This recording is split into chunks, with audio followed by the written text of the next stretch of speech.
Oh, ask.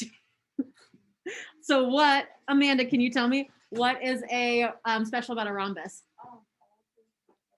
All four sides are congruent. Awesome. All four sides are congruent. So we just reviewed that. We were talking about how these are all parallelograms, rhombus and rectangle and square. And so we're just reviewing what's special about them. What about a rectangle? What's special about a rectangle? Elise?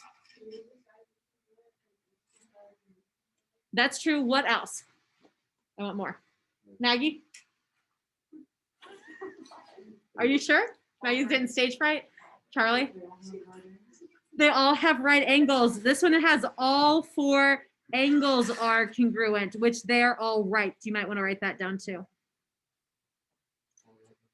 All right. I like what Elise said though, because Elise, you pointed out that everything that's true about a parallelogram is also true. So you're like, okay, opposite sides are congruent. That is a good thing for us to remember. Now last, what is special about a square? Yes, Ava. All four sides and all four angles are congruent. And all four sides and angles are congruent.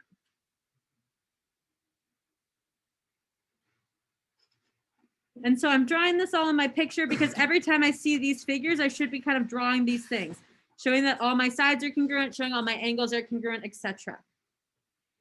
Now, remember last week when I made us all go around and say like the 5 properties of parallelograms, I'd say if a quad is a p-gram, and then you guys would fill it in, and we had all 5 of them. You guys were really good at knowing them last week. If you forgot for any reason, though, I reposted them on here. So if a quad is a p-gram, then all 5 of these things are congruent. Opposite sides are parallel. Opposite angles are congruent. Opposite sides are congruent. Consecutive angles are sup, and then diagonals bisect each other. The reason I'm reminding you is because what we're learning today, rhombuses, rectangles, and squares are all types of parallelograms. So all of these are true for rectangles and for squares and for rhombuses. They're all true. I also have this nice little Venn diagram. We used to do a lot more with Venn diagrams, I feel like, in the past than we do now, but that is okay. What this is showing me is that all 3 of these figures, rhombus, squares, and rectangles, are under the umbrella of a parallelogram. And then squares are special because they are where the rhombus and the rectangles overlap. So it's when you have a rhombus that all the angles are congruent, or when you have a rectangle with all the sides are congruent. The squares are the overlap. All right, so what I want you to do is I want you to pause and I want you to either by yourself or turn to a neighbor and try these always, sometimes, nevers. Okay, take a minute. We'll go over it in 1 second. Take a minute, try filling those in. Sometimes, always, never. Yeah, because look, the squares in the rectangle. So I mean, sometimes. Rectangle or square. Never.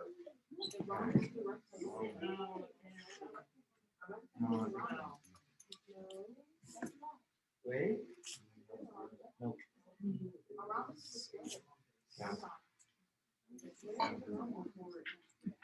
So now. See, yes. Wait, now like square from wrong. Yep. I'm gonna give you a hint. There are no nevers on here. Bro, I literally said. Yeah. Bro, I got 4 nevers. Make all the numbers. Yeah, make all the same time.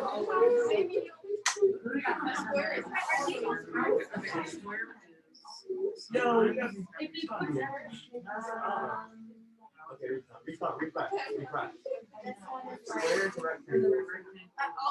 Sometimes.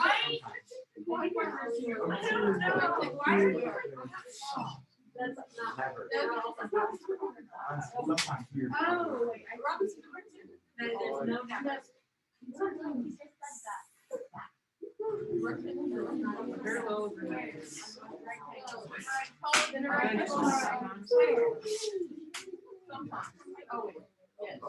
Okay, take another minute. I'm gonna what? Break.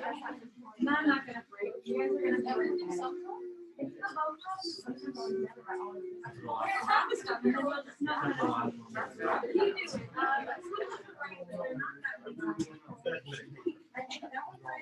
Oh my God.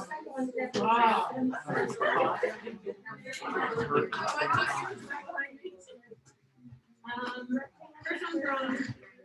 That's serious.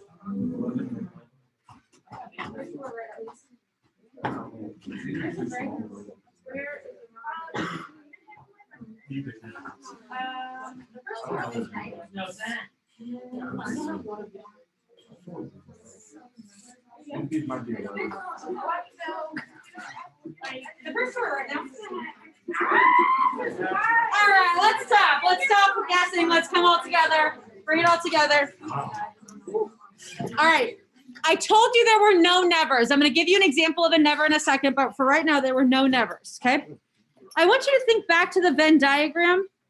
I think that's helpful a little bit. What goes inside or what's part of something else? The first one, a square is blank a rectangle. Always. A square is always a rectangle. I told you. What does it mean to be a rectangle? All four angles. Good. And a square always has all four angles congruent, right? Yeah. So a square is always a rectangle. I'm going to teach you a little trick in a second. I'm going to see if anyone can kind of figure it out before I teach you a little pattern I see. A rectangle is blank a square. Never. It's sometimes. I said never because there's no never. Everyone chill, right? Sometimes a rectangle can be a square when all of its sides are congruent. That's still a rectangle. What about a rhombus is blank a rectangle? Sometimes. When is that sometimes? In certain circumstances. When it's like diagonal. All four sides Well, that's what it means to be a rhombus. of angles just happen to be congruent. I think I heard it. When it's a square. Yeah? That was high five. A rhombus is sometimes a rectangle when that rhombus has all of its four angles congruent. And when that rhombus has all four angles congruent, that means it's a square. What? A rhombus is like a overriding name. It's like think of like cats, right? Like we call like a tiger is a cat, but like specifically it's tiger. But not all cats are tigers because they could be other things, right? So it makes sense to us in cats, but it doesn't make sense to us in squares, right? Same thing with dogs. Like I would be like, oh, that's a cute dog, and I'm not wrong, but like there are more specific names I could use for that dog. All right. Similarly, a rectangle is blank a rhombus. Sometimes. And when it's a square, Gwenna read my mind. And that's when the rectangle has all four sides are congruent. Then it's a square. What about a rhombus is blank a square? Always. No. Sometimes. When a rhombus is a square, then it's a square, right? But sometimes it's not. What about a square is a rhombus? Sometimes. Always. No. I would recommend going home and thinking through this again or listening. Maybe not listening to this. This may not be helpful, but so it's always, by definition, a square is always a rhombus because it has all four sides congruent. What about, you good over there? Okay. A parallelogram is blank a rectangle. Sometimes. One time. It's sometimes, bruh. Come on, bro. So I said, bro. Hey guys. Hey guys. Wow. This is why I always record a different class. Yeah. I would not lie online. I'm gonna lie or tell you to your face. I'm about to tell you. A parallelogram is sometimes a rectangle because parallelogram just means two pairs of opposite sides are parallel. We just spent a whole 2 days on parallelograms that were not rectangles. What about the last one? A rhombus is blank a parallelogram. Always. The definition above, a rhombus was a parallelogram that, so it is always a parallelogram. Now, let me give you a never example. We haven't quite learned this, which is why it's not on here. A trapezoid is blank a p-gram. That's never. Look at your desk. So I gave you this example. Gentlemen in the back, or whoever's talking, please stop. None of you are talking. Barrett, you're talking. Quieter voices, please. All right. I use the example a trap is never a pentagram because look at your desk. That's a trapezoid, right? The front and the back are parallel, but the sides are never going to be parallel. That's by definition what a trapezoid is. I'll teach you a whole day of trapezoids later, but not today. So that's an example of never. If I'm talking about all of these squares, rectangles, rhombuses, parallelograms, they're all in the same family. That's why we're never going to have a never. Now, I'm going to teach you a quick hint on how to read these. Did anyone see something about always or sometimes? Did anyone pick a hint, Max? If it starts with square, it's always. I'm going to go off of that. That's true. I'm not going to say always, always, because there's always an exception, right? Math is always an exception, but it's usually always. If you have the smaller, more specific item in front, then it's usually an always. If a rhombus, that's more specific than a parallelogram. Rhombus is the more specific, then that's why that one was always. But if I switched it, parallelogram is a lot more general. Rhombus is more specific. That's a lot harder of a box to fill. So the more specific you start with, so like a square is a rectangle, that's more specific. A square is a rhombus is a parallelogram. Those are my always. Generally start with sometimes, and if you're able to prove it always, go for it. If not, do it then. All right, let's keep moving. Next thing, I've got properties of diagonals. So I'm teaching you 3 new properties today. Diagonals of a rectangle are congruent. So that means AC is congruent to BD. Because of that, they're also bisected, so I'm allowed to mark them like this. All the little pieces from the midpoint to the vertex, from the midpoint to the vertex, from the midpoint to the vertex, they're all congruent. So those form, what kind of little triangles are these going to be? You don't know? They're isosceles triangles. ISOSCE LES. LES. Yeah, I think I did that right. All right, let's do an example. Also, I don't care when the bell rings, we're finishing this lesson and then we'll do the assembly after that. So, all right, we got to do this example. So the less we start complaining, the faster we'll get through this. What's LG? Why is it 8, Maggie? Congruent. I've got opposite sides are congruent. It's a rectangle, but I still have properties of a parallelogram. LG is 8. What about AL? 6. Why? Again, opposite sides are congruent. Ooh, the next one's weird. The next one's weird. I've got NL. Not 12. All right. 8. No. 10. Abby? Not 160. Oh, that's going to be an angle in a minute, but I'm not ready for that. No, it's a side, not an angle. No. Does anyone know how I would? 14. It's not. You're right, but it's 12. 6. It's not 12. 10. I need everyone to stop guessing. 8. Stop. It's 10. Van, do you know why it's 10? Okay, great. What'd you say, Jack? Not quite. I have a little right triangle here. Oh, I think I know. Barrett? You double the top minus the side. Not quite. Sterling?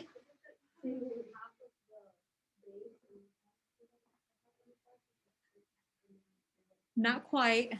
We're getting there. Do you remember how to find a missing side on a right triangle?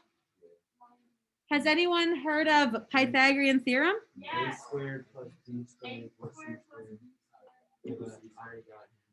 So what happens here? We'll be doing a whole bunch of work on Pythagorean theorem, but I've got 2 sides and I'm looking for the hypotenuse, my C. So I'm going to do 6 squared plus 8 squared equals C squared, and that is called Pythagorean theorem. I'm not spelling out Pythagorean today. Pythag. 6 squared is 36. 8 squared is 64. C squared. That gives me 100 equals C squared. Square root both sides. That's how 10 is the right answer. I get it. Yeah. Exactly, Dan. You did it. Okay. So this entire, I'm going to call on you in 1 second, Silas. This entire diagonal is 10. All right. I mean, AG is 10 also. AG is also 10. So Silas, what's EG? 5. Gwen, I love that you set us right up. Gwen, I remember that we literally just learned that the diagonals of rectangles are congruent. So that means that EG is 5. All right, now we need to look at the angles. Let's look at some angles. LGN, what do we think? 90, why? Because it's a right angle and it's opposite. Right angle and it's opposite. All right, 90. What about EGN? Why? I'm Oh, confused 'cause it's, about 45. Oh, it's isosceles, so it's.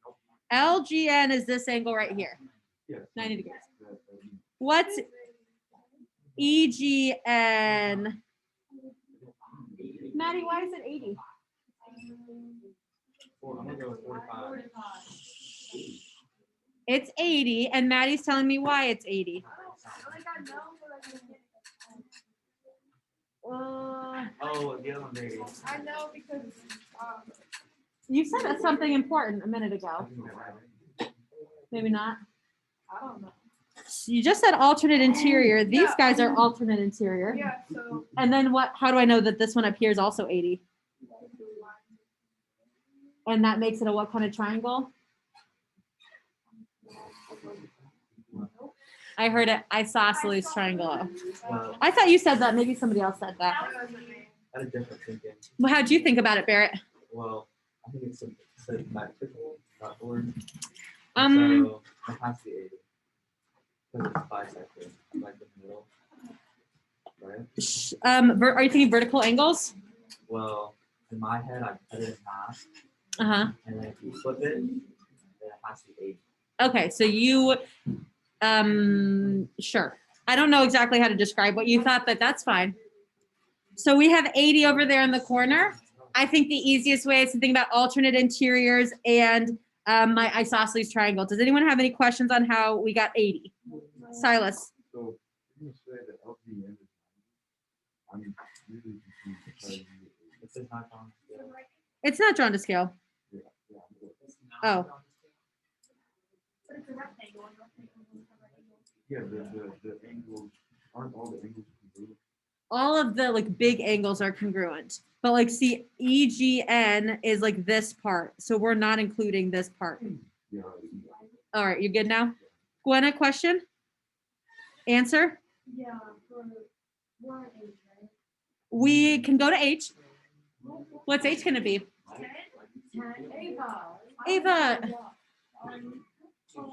Guys, I don't know if anyone realizes this, but I try really hard to call on different people. So if I was talking to Gwenna, I'm talking to Oh, Gwenna. okay, I'm sorry. Ava, I'll get you another time. But this I is, said that. well, we can't. But Gwenna, can you tell me why it's 10? Because LA and that triangle, I know that 80, we have 180 and then the opposite. Like this, Gwenna?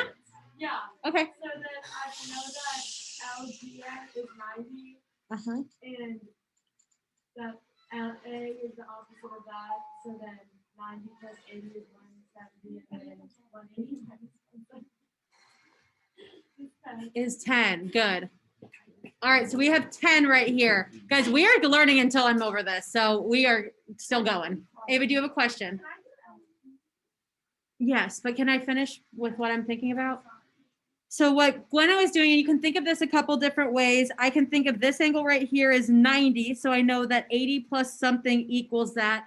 But what Gwenna did is she knew that she has this big right triangle. So 80 plus 90 equals 180. So that's how she was able to solve to get 10. Does anyone have a problem with 10 for letter H for LNA? Silas. I don't have a problem with it, but couldn't you just say, I mean, did you have it that 90 equals 80 plus X? Yeah. Yeah, So that's this totally is fine. not linear. Yes, absolutely. Barrett. I think I know G. All right. Well, I told Ava she can do it. Okay, look at what I got, so I can be right too. So tell Elise. Elise, check in. I'll check you in a second if Ava did it differently. Ava, what did you do? I got 160. How did you do that? So it's an isosceles and 10 plus 10 equals 21 and triangles at 180 to 180 minus 20 equals 1. How did I get that? Okay. That was exactly my thinking. Is that exactly what you thought? Well, except for I did it from the bottom and then I flipped it. Perfect. I just did 10 down here. Perfect. So we had 10 plus 10 plus x equals 180. I thought of it a different way. Did anybody else think of it a different way? Oh, I thought it like 80 plus 80. Perfect, Maddie. So Maddie thought about 80 and 80 and minus that from 180, and that would leave us with 20. And then we would have supplementary angles right there. So there's a couple different ways you can think about this. Oh, yeah. Absolutely. Absolutely, Silas. Okay, I've got 2 more ideas to teach you, and we've got 2 more problems. Okay, now I'm teaching you 2 things about diagonals of rhombuses. So rhombuses are where all 4 of my sides are congruent. The diagonals of rhombuses are perpendicular. So when you draw the diagonals of a rhombus, they all make 90, 90, 90, 90. So they are perpendicular. Because of that, I've got little bitty right triangles in here. Now, the diagonals of rhombuses are not congruent like rectangles. Only rectangles and the squares have diagonals that are congruent. Rhombuses, by definition, don't. So these guys are congruent, and then these guys are congruent. Because of that, I've got a bunch of little congruent right triangles on my paper. We're going to use that in a minute. One other characteristic, one other property of rhombuses is that my diagonals are angle bisectors. We wanted that to be true in parallelograms, and it was not. It is true finally now in rhombuses. Yay. So angle A and C are both congruent. When you do the angle bisector, it splits A into 1 and 2, which are also now congruent. And it splits C into 5 and 6, which are also congruent and which are congruent to 1 and 2. Similarly with D and B, the big angles D and B are congruent. And then when we break them apart, 3 and 4 and 7 and 8 are all congruent because they're angle bisectors. 1 and 5 are congruent, and 1 and 6 are congruent, and 1 and 2 are congruent. All of those guys are congruent. Well, all the yellow ones and all the blue ones are all congruent to each other. Okay. Before we do the 2 examples, I want to come down and talk through square because we're about to do a square example. A square is a parallelogram, and it's a rectangle, and it's a rhombus, and it's a square. So that means that all the properties in both of those things are true. A square has all the properties of a parallelogram and a rectangle and a rhombus. It is also, we need to remind ourselves a vocab word. What does it mean to be equal angular and equilateral? What's the word, Silas? Guys, we literally just did this. Silas, what is it? Regular. Okay. I'm just going to address the backside. I'm not going to write on it, but the backside has all of our properties later. So when you go to study for this, if you want to get a head start on your study guide, I want you to look at these. Okay. We've got 2 more examples to do. So I'm going to zoom in on the rhombus. Congruent. Rhombus. Charlie, give me one thing you know about the rhombus. All the angles in the middle are 90. Why? Because the diagonals are? Very good. Charlie told me the diagonals are perpendicular. What's another thing we know about this shape? Tournament Maggie. announcement. If we could have any student athlete who is told by their coach to report to the Probably WAC none of you. for the video shoot, please do so now. All student athletes who are told by their coach to report to the WAC for the video shoot, please do so now. Maggie, what else do you know about this picture?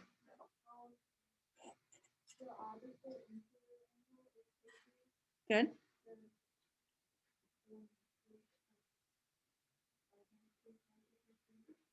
And why is that angle 50?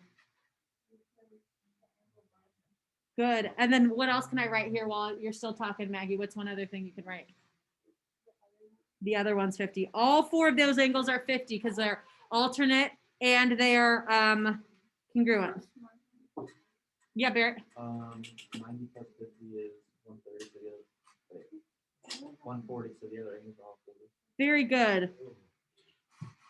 Barrett knew that he could take his little bitty right triangle and he could label the other angles, or he could find the missing angle by adding them up and setting them equal to 180. So we did 40 and 40. And 40 and 40. Angle bisectors, opposite angles are congruent. Yeah, Max. They're gonna be like that, like something that's, you know, In a rhombus, it will always look like this. If it's a parallelogram, it will not. So you got to read what it's telling us. So this one's a rhombus. All right, we got one more, and this is a square, and we know nothing about this picture. However, I believe based on all of our properties, we're going to be able to find something. Sid, can you give me one thing you know? All the corners are 90 degrees. Very good. By definition, a square has all right angles. Max, give me another thing you know. All the sides are congruent. Good. I love that we're going to label all of my sides as congruent. Side, side, side, side.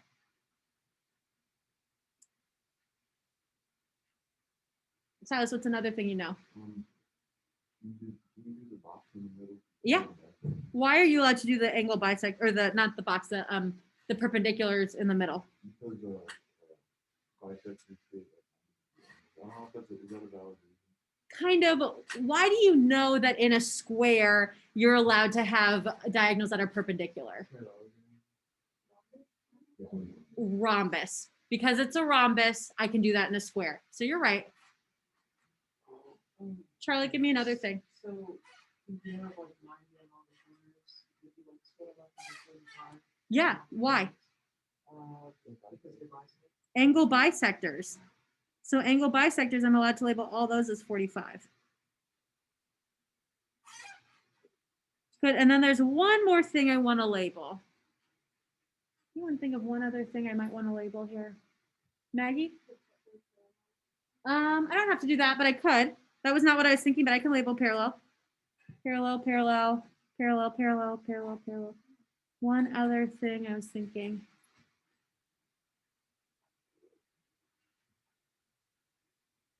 It has to do with the diagonals. They're all equal. They're all congruent. And they're, even though they're all bisected, this and this and this and this are all congruent. So I'm just going to mark that. Okay, I'll zoom back in. Sorry, I didn't mean to zoom out. Okay. It was a wild class, but we are done. You have your homework already. You even have your study guide, which is not what we're going to do until Wednesday, but I wanted you to get a heads up so you're not doing it all overnight. I would not wait until Wednesday to start it. I'd kind of get a head start on it because we're going to do an in-class activity and then work on our study guide. This homework is due on Monday when I see you virtually though, okay? Any questions? All right, let me, the one-sider, yes.